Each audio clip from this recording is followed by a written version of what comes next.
Law enforcement officers often deal with challenging situations, and sometimes those involve the use of excessive force. But a crisis intervention training aims to make a change in our local police and sheriff's departments. News 8's Sarah Kramer is here now in our newsroom with the story. Sarah? Mike and Martha, the Crisis Intervention Team training for law enforcement originally started back in 2006, but this year's training is the first in a few years. It's a collaboration between the Mental Health Coalition, the La Crosse Police Department, the La Crosse Sheriff's Department, and the La Crosse County Human Services. It's designed to educate law enforcement officials about mental illness so that in times of crisis, they can utilize de-escalation techniques. I want to die. We don't want I want to shoot out. We don't want to hurt you.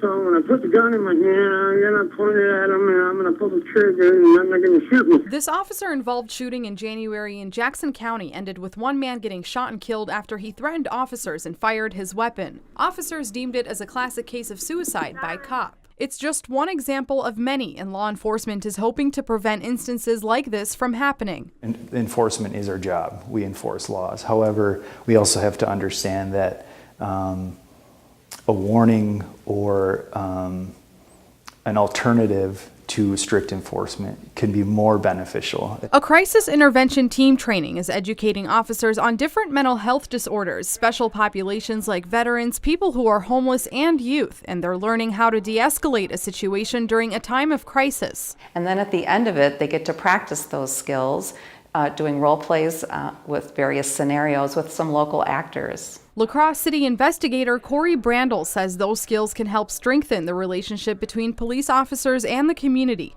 Because any interaction with anyone in the community can help down the road. So if it's a positive interaction today, when we work with somebody a couple days later, they'll have the positive experience with law enforcement, which will help. It's not always easy, though. Take a look at this dash cam video from the La Crosse Police Department back in January. Last lethal, drop it now, you get shot, drop it now! It shows a man approaching officers with a weapon in his hand. After various forms of force were used, officers opened fire and the suspect was shot. Christensen says those kinds of interactions have grown over time, but she says the crisis training has already made a difference. I'm noticing that there's a different approach, that there's a different, I think, level of understanding and sensitivity to those issues.